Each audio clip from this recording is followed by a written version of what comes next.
So we are now doing my discussion, and we're going to talk about the symbols in the book, and maybe some themes, and then we're going to go through the characters and the plot, things like that, because we already discussed Jessica's questions. So we're going to talk some more about just what happened in the book and all that.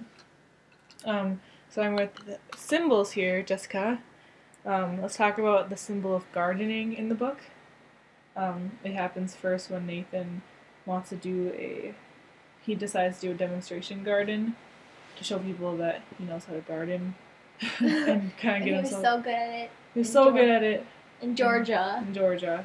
But then when he tried it in Africa, it failed. It didn't work because like him. There was no way to like him because he fails. We don't like Nathan. But so he tries. The seeds that he have only will grow in America because, well, not America necessarily, but just in where they were used to growing, because there's no animals that will pollinate those seeds, and they can't keep growing because the conditions aren't the same in Africa. And the soil and the water.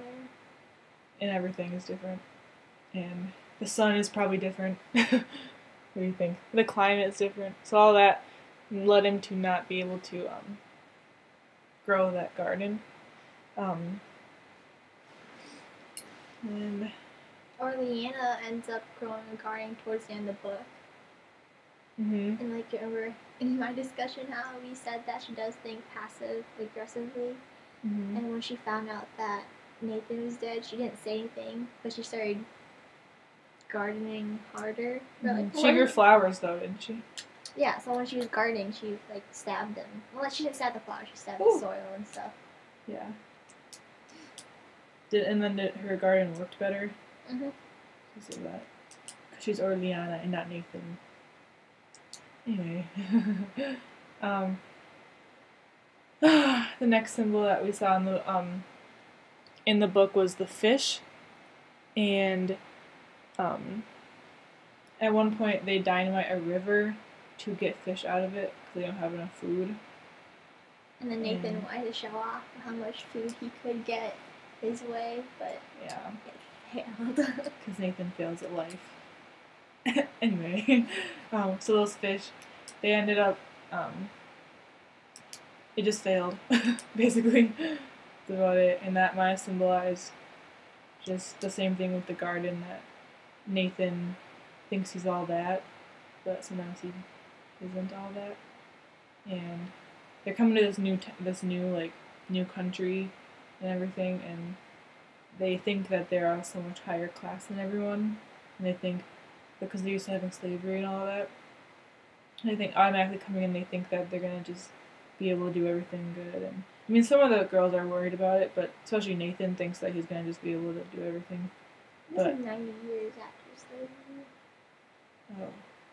But they're still racist. That's what I meant. Oh yeah, and then they're down south. They're still worried about slavery. What was I saying?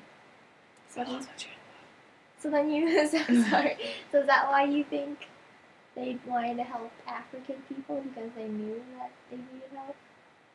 No, Nathan was probably still racist because they were from Georgia, and I think that they're higher class than all of them.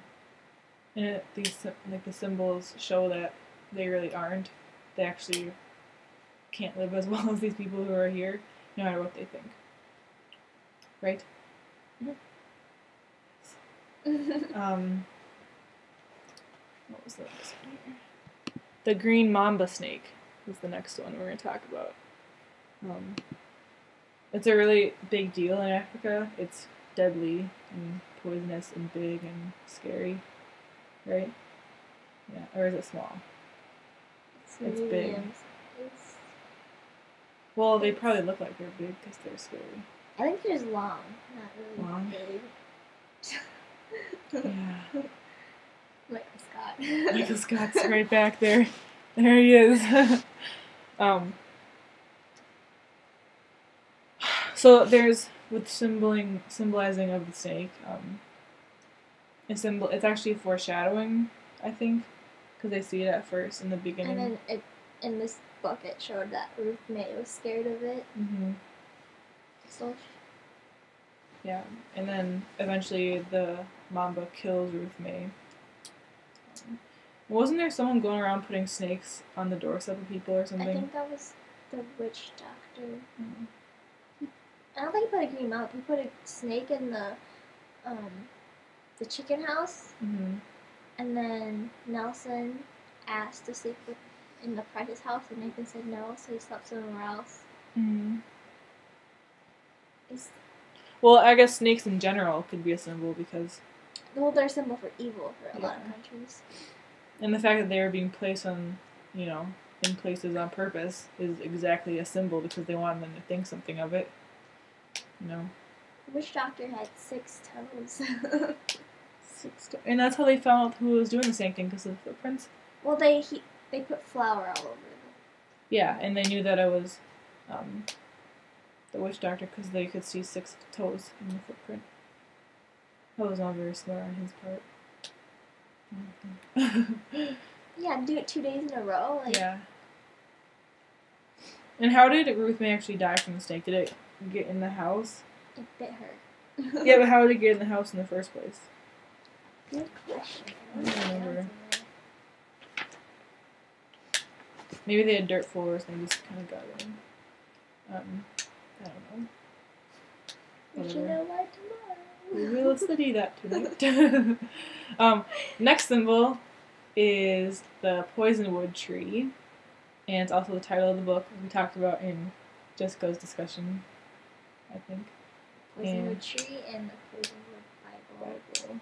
Because I was reading on a website that poisonwood, if you say it in their native language, it actually means, if you say it in a different tone of voice, it actually means precious. Did you ever read about that? I was reading about that. And so Nathan sometimes pronounces it wrong. He says, he's trying to say poisonwood, but he says precious instead. And the Precious Bible, the Poisonwood Bible, it's like he's creating his own religion, kind of, because it's like a symbol for that, because he says it wrong. That's what I was reading about. And I don't really get it, but apparently poisonwood actually means precious. If you say it in their language, or if you say poisonwood in their language, so that means that Nathan thought the Bible was precious compared to his family and his well-being. Yeah. So he liked the Bible more. Yes. So that's what it means, precious Bible. That's what he lived his say life by. Not literally, it doesn't literally mean precious, but if you say it in a different tone of voice, like you know how you say like it's kind of like an endearment, or like if you say honey in a different tone of voice. Honey or honey. Wrong tone of voice. But, whatever. But yeah, like the way the way he says it means like you need to say poison like negatively or nicely or poison or like you poison me with your love. You're gonna need to cut that out.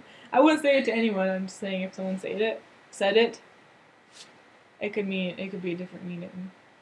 Like how you say stuff. Yeah, like if you're talking to your dog and you say I hate you or I hate you, they're not gonna know. Yeah, they're just like my cat would know.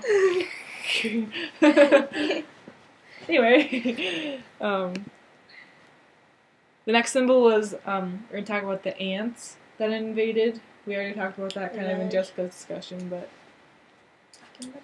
they actually symbolized how, I was thinking it symbolizes how the jungle is kind of in control of everything. Like they can't... So you mean like Mother Nature? Mother Nature, yeah. They can't control it all. Like no matter what they think about it, no matter what they do, they can't control it. And you can think of it what you want to think about it. So if you say, well, what's his name? Brother Fowles thought it was a gift, kind of. But you could also say, oh, it's a terrible, terrible thing. And that's how you can kind of think of the jungle, because it can either, like, shelter you, you can maybe get food from it, animals live there that you can use for food. But it's also a bad thing, because they're kind of trapped in there, and you can get lost in there and stuff, and so it's kind of like symbolizes how it's both, you know. What do you think? When you say jungle, are you thinking about like a tropical jungle or like a dry jungle or like I don't like Well, the whole like I was thinking of like those. Well, it's more of a jungle there than we have here. Like, well, do they thinking like? Oh, I don't know. I get the woods and jungles mixed up, like of how I see them. Well, I think we have woods and they have jungles. But like so, like tall, skinny trees, like brown. But No, not like a rainforest jungle, but like. That's the setting in my head, though. It's not like a rainforest jungle. Oh, maybe then. Because when I say jungle, do they mean like? Oh, like the African jungle, like the tall grass and. Yeah, I think so. And Fafsa. Yeah, like the promised land. Oh wait. Okay, don't say that because I'm thinking completely different things. Well, Congo is in the middle of Africa, correct? Mhm. So what is in the middle of Africa? Is it like sand? Sahara Desert. Is there even a jungle there? I'm not sure. Like, I don't know. I think I was picturing it wrong in my head then for the whole entire book. Probably. Well, there's something out there. But it's probably not what it looks like here, because we don't have alligators. Oh, wait, we have... No, not in Minnesota. The cold-blooded animals are dead. They'd be dead. Florida. So we, We have snakes, though. We have little tiny things. I think they hibernate. No, they don't hibernate. Anyway. Do they... We're talking about the symbol. symbol of the ants. So the ants symbolize the jungle being in control, because when the ants come, they can't do much about it, and also they can have two different opinions on it, I think. It's either a good thing or a bad thing. Yeah. And what was the symbol of the election? Like the election that they had, what did it symbolize? Like there's a change? Or like maybe Nathan giving in or something? Well, he didn't give in. He didn't want it, but like maybe like the overpowering of Nathan or something? Well, I think it's like the villagers' choice in the end, no Mm-hmm. matter what. So even if they're not gonna convert just because he wants them to, they're gonna do it whether they want to or not. Yeah. Screw you, Nathan.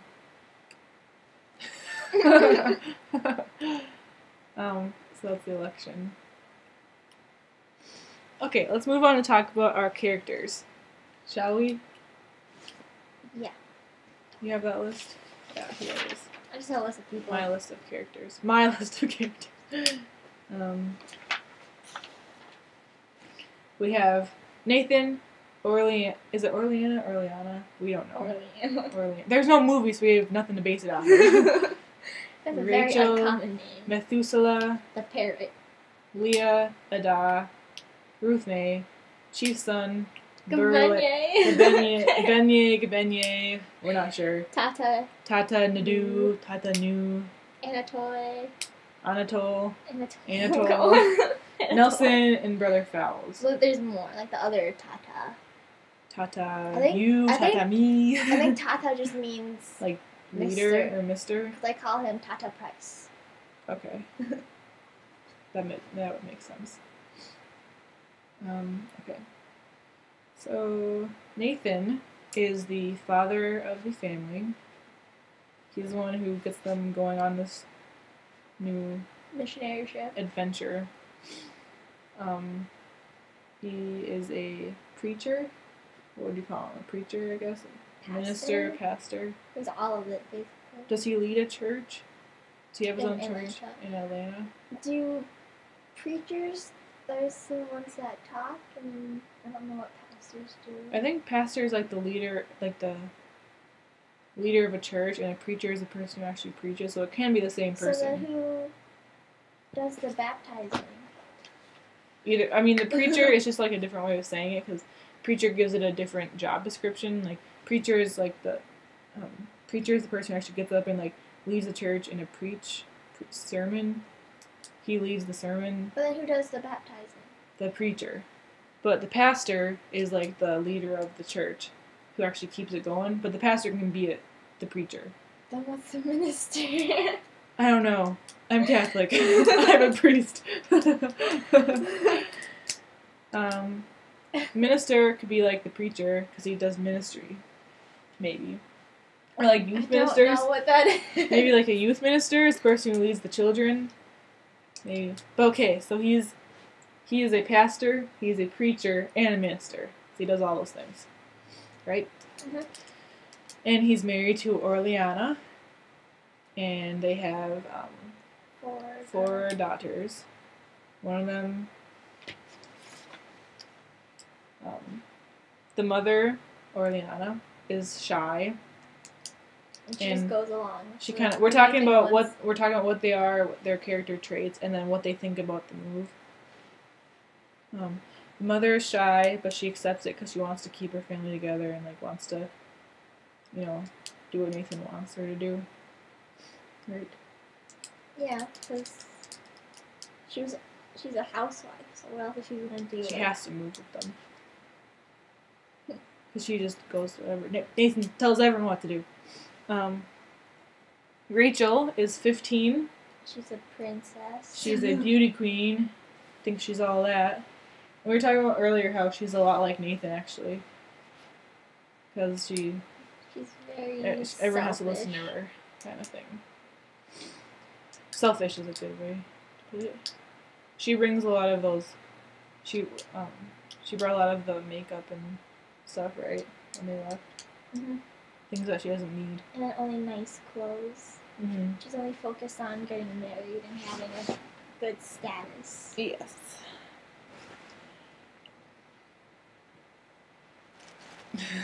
Can't see my head anymore. You look so short. Anyway, then we'll go with Ruth Mays next. She's 5. And she's just like a 5-year-old, like moving to a new. She's all kind of whatever, and she's excited, but she's a little scared too because. She's surrounded by black people. Because they're racist. They probably shouldn't. Yeah, they shouldn't be, but I guess that's how it was. So Leah, she's not racist. She actually knows. Yeah. How old is Antoine? He's like a few years older. I know he's older. Yeah. What? She was only 14. Well, I think she met him that soon. Okay, so back to Ruth May. She about the move. She's excited but frightened. She's not like enthusiastic like Leah was. Well, she doesn't really understand why they're going. She just knows that they're going. Yeah, she's only 5, so just a new thing for her. And then we have Leah and Ada, who are twin sisters. They are both 14. Ada has a handicap where the left side of her, the left side is not functioning, which means her brain doesn't function either there, really. And her whole left side, she has to use a wheelchair. Or she crawls. Or gets picked up. I don't know. So she's like that, and the thing is about her is that she, in the beginning of the book, she only observes everything, doesn't really have an opinion about anything. She just is there to like, she's also she very just negative. watches, about her life and kind of like that. And she gives us, when we read from her perspective, she gives us an unbiased perspective. She just tells us what's happening, like what she sees, unlike what she thinks. Unlike the other girls who actually, we get their opinion from it, not necessarily like just what exactly is happening. Like we see what they see, even with the mom, I think. And Ada, she's very, very observant but detached from it, and also kind of negative, like we were talking about. Well, like, I think in the one part of the book where her mom's like, Ada, you need to be more involved like Rachel, or else how are you going to know, like, how to fix your mistakes? Mm-hmm. And then Ada responds by saying she does make mistakes. They're on the inside. But she watches Rachel and then sees how she makes a mistake, and then she'll just mentally fix all of it. Yeah. And then at the end of the book, she ends up getting therapy, kind of. And what happens with that? She's cured, and she finds out that her cripple was all in her head. Yes. Which would suck. And then we have Leah, who is, again, Ada's twin sister. She's the holy one. And she kind of goes along with what her dad wants. She's enthusiastic about it, kind of like she's the only one who's enthusiastic out of all the girls. And she wants to, like, do what God wants. And kind of just goes along with what her dad, she kind of agrees with him like that. She's faithful, she's holy, all that. Oh. Yeah, and those are all the girls. We talked about everyone. And then we have, let's talk about Anatole. He eventually marries Leah. He's a good guy. The translator. He wanted a better life for Africa in general. Mm-hmm. So he was also the local school teacher. Mm-hmm. I don't know, he kind of... Yeah, it would make him a lot older, wouldn't it? Mm-hmm. Like he wanted a better future for Africa, but I think he knew that in his lifetime he wouldn't get it. Mm-hmm.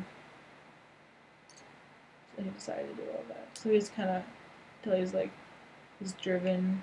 And I guess you can see why Leah would be attracted to him, I guess. She's kind of like that. And then we have the chief's son, Gabenye, or Silent G. Benye. Benye. He was angry at Leah for killing the impala. Yes. Why? That was my line in the movie. I don't know. They don't think that... Excuse me. They don't think that the women should be allowed to go on the hunt. And they don't really understand that women are, like... Well, in their society, I guess maybe they're not equal. They don't understand how she could have killed the antelope. Is that antelope? Mm-hmm. Mm-hmm. And impala is it's a car, too. And then we have Tata Nadu, who is the father of Gabenye. And the chief. And he doesn't agree with Nathan. He basically treats whatever Nathan says as a joke. Yeah. He wants to keep his life just how it is, how it has been. And he doesn't really believe things until he sees them, I guess. Like, with that religion, too, they don't believe... They will believe, I guess, but they base their whole religion based off of, like, the gods who, give them shelter, give them food, protect them from danger, and they go all what they see.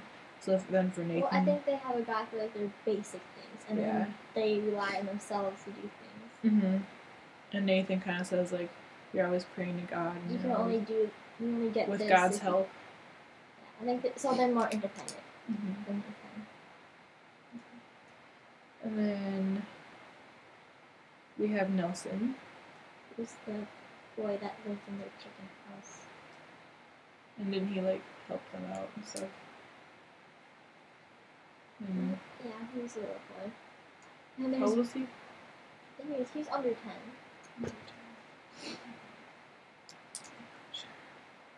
Okay, Brother Fowles. Brother Fowles. He's the one. He loved the people. And he was more enthusiastic about things, I think. Wasn't he? He was more accepting. Yeah. He didn't try to force it on right away. Mm-hmm. I think he didn't want to leave. I think he was pulled back from the program because when they found out what he was doing. Yeah. So he didn't leave willingly. Mm-hmm. Is he the... Never mind. So he gives kind of a different opinion on it, I guess. Well, a different approach to how he was, like, the religion and the people. Yeah. Okay, those are about the main characters in the book. Now we're going to talk about the actual sequence. Just the prices? Yeah, like what happened with them. And I have some stuff prepared for that. But we're basically looking at what happened with them. Major things that happened. We first start reading from Orleana's perspective. And she's talking from looking back on it. She says that it's, 1959 Well, when it actually happened, it was 1959. But she's looking back on it and telling her part of it. It starts right here. Okay. So when they decide to go, when Nathan decides to go, they all think that they are of a very much higher class than the rest of them. And they automatically have that opinion going into it. And then they get there, and Nathan decides to grow his vegetable garden to try and show, like, it's a demonstration garden, show that he kind of should be followed or people should listen to him. But that fails, and it just kind of makes him look stupid. And he says that everyone needs to be baptized, and he, like, almost, like, forces the religion upon the people, and then he yells at a woman for not having their shirt on. He embarrasses her, and kind of a lot of people think, like, what are you doing? And that's when they started making Yeah. And then we'll talk about Mama Tabata. She yells at Nathan. She's a yelling kind of lady. She yells at Nathan. Then we meet the chief, and he doesn't go along with anything. He's like, no way. He laughs at them. He rarely goes to church, and that one time he actually does go is to, like, have a vote on if they want to continue with Jesus Christ or not. Mm-hmm. Then the country of the Congo, they're warned that all the Westerners should leave, and they, like, the evacuation. So they weren't mistaken for Belgian people, because they were gonna come and try and invade it or something. But then, of course, Nathan says, no way, we're not leaving. Because God will protect us. Yeah, because God will protect us. And people, like, there's kind of, people are rebelling against people who are trying to control them, and they want their independence, I guess. And Oriana gets sick. Well, she gets depressed. Sick or depressed. Because I guess who wouldn't get depressed if you... I guess I'd be affected by that. Just knowing that... I think she was depressed because they were told that they were in danger, and then how her husband didn't want to evacuate the family to safety. Mm-hmm. So she was torn between listening to her husband or saving her kids. She's a very compassionate mother, I think. She just cares about everything. Then they all kind of want to leave. They all are kind of getting sick of it, I guess. And Leah falls in love with Anatole. She decides that... I guess she's a lot younger than him. But whatever. She falls in love with Anatole. And then Ruth May gets ill for a little bit. Well, the snake bites her later, right? And that's what kills her. She gets ill. And then the drought. People start to notice that there's no rain. I mean, they notice it all the time, but it's getting to be a problem with no rain. And Nathan says to pray for rain and stuff like that. And then, because there's no rain, they can't grow any of their crops. So they organize a hunt to get meat. And they're going to go hunt for antelope, impala. And do that. And then Leah wants to join the hunt, and they have a vote to see, because the villagers don't want her in the hunt because they think that women shouldn't be involved with that kind of stuff. But they vote, and Leah gets to go. They vote by putting pebbles in bowls. Like in our video. Mm-hmm. So they go on the hunt, and then Leah shoots a antelope, impala, and that's all good. Minute left. And then the mama snake comes and kills Ruth May. And that's when Orlana's last straw. So she picks up her family, and they walk to the bee town. What is it called again? The bee town. It starts with a B, I think. Some town. They walk there. It's a long way.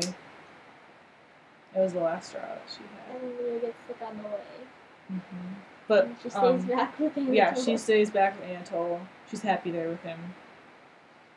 And Leah and her mom and John make it to the rich part of Africa, of where they are.